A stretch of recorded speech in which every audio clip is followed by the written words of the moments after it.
Você tem 2 minutos? Então, eu tenho uma palavra de Deus para você. Qual é a miséria do estado em que o homem caiu? Todo o gênero humano, pela sua queda, perdeu a comunhão com Deus. Está debaixo da ira e maldição, e assim sujeito a todas as misérias nesta vida, a morte, as penas do inferno para sempre. O pecado de Adão e Eva trouxe consequências desastrosas não apenas para eles, mas também para toda a humanidade. Sem dúvida alguma, a principal consequência do pecado para o gênero humano foi a morte.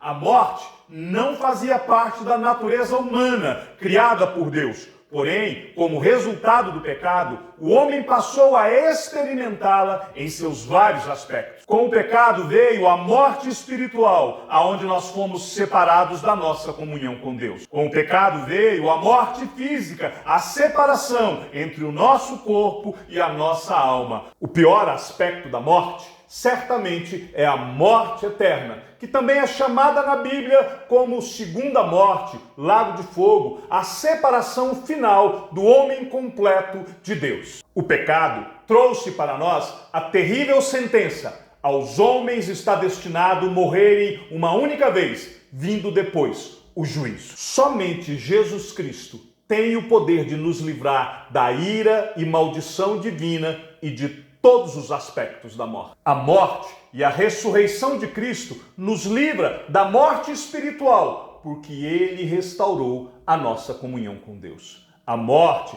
e a ressurreição de Cristo nos livra da morte física, porque Ele nos ressuscitará no último dia. A morte e a ressurreição de Cristo nos livra da morte eterna, porque Ele redimiu todos aqueles que nele creem de todos os efeitos do pecado. Nas palavras do próprio Cristo: eu sou a ressurreição e a vida. Quem crê em mim, ainda que morra, viverá. E todo que vive e crê em mim não morrerá eternamente.